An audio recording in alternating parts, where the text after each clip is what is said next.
He sent out a message, and let me read this from his Instagram.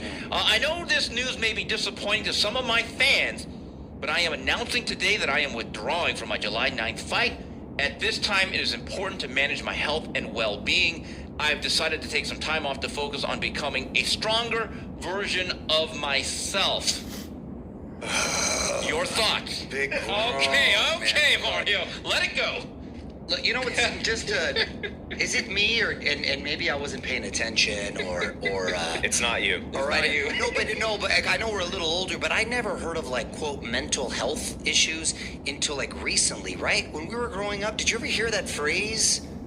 No, I'm not trying to be funny. Did you ever hear that when we were growing up? It's called, I had a bad day, I gotta move on, honestly. No, right. It's not making it right, but that's what it was. Because to me, back in the day, when someone used mental health and that you were like schizophrenic or bipolar, It was like a serious condition. serious condition. Now, just because you're in a bad mood, or what is it? I'm sad. There's nothing. Look, I personally think that he's sort of a victim of his own doing with social media, and when you put so much of yourself out there, you're going to get a lot in return, and a lot of it negative, unfortunately.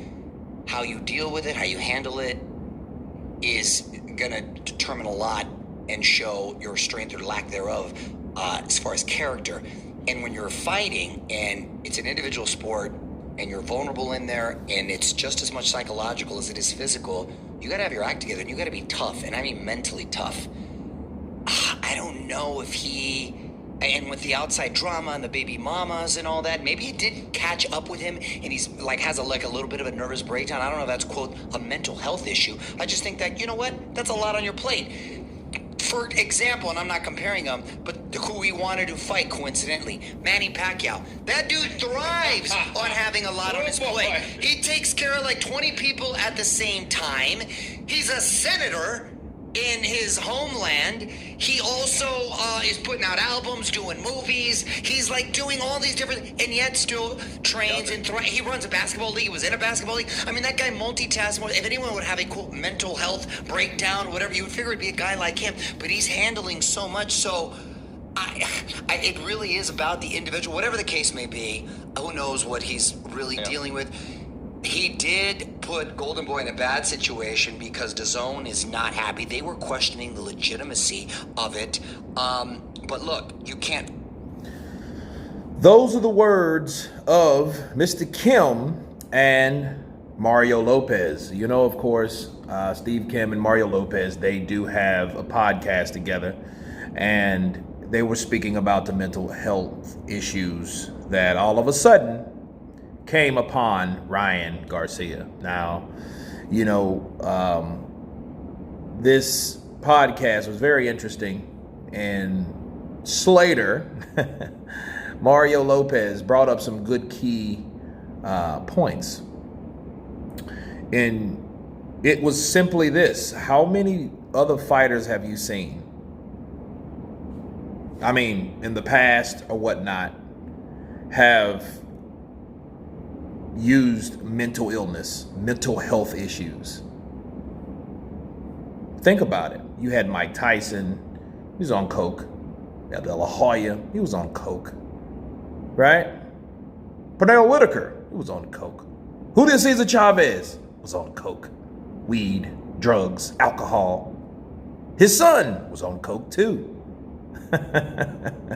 Right? I mean, think about what I'm saying. None of these guys that I mentioned, Manny Pacquiao, as they mentioned, had an alcoholic problem. I don't know if he was on coke, or other substances. But in fact, these guys all had problems with that. Now, did any time did these guys stop fighting? Counterpunch. Did any time these guys decide? Okay. And anytime did these guys decide to just quit or use this term mental health issues? That's all you really need to know about Ryan Garcia. And Dazn, as you just heard, they are not happy. They are not happy about any of this. because it puts Golden Boy in a bind. It puts Dazn in a bind because that's the network that's fronting the money for this thing. Now the fight's not happening. So again, like I said yesterday when I heard about this news, how much of this are you going to throw on the fact that, hey, you can't use that as a cop-out anytime or every time things get tough? Because other fighters have showed you, and other people have showed you how it gets done and what they didn't have to do by using these certain terms. Tyson Fury, it started with him mostly, you know what I mean? But again, for Ryan Garcia to talk about something and use that term without qualifying it is wrong. And now this is other people besides myself that are agreeing with the fact that, hey, Ryan, you might be, I think you might need to man up and you need to be mentally tough and handle your business like everybody else did. Okay, if he wasn't trying to hang himself, slit his wrist or something like that, he should still be training and fighting and not putting other people's life jeopardy or livelihood in danger. But anyway, you guys tell me what you think of Mario Lopez, Steve Kim's comments about Ryan Garcia. Will Dazn drop Ryan Garcia if he doesn't come back in time? Will the sanctioning body still hold his rankings? Those are legitimate questions. You guys tell me what you think. Of course, please subscribe. And you guys been Counterpunch. Peace.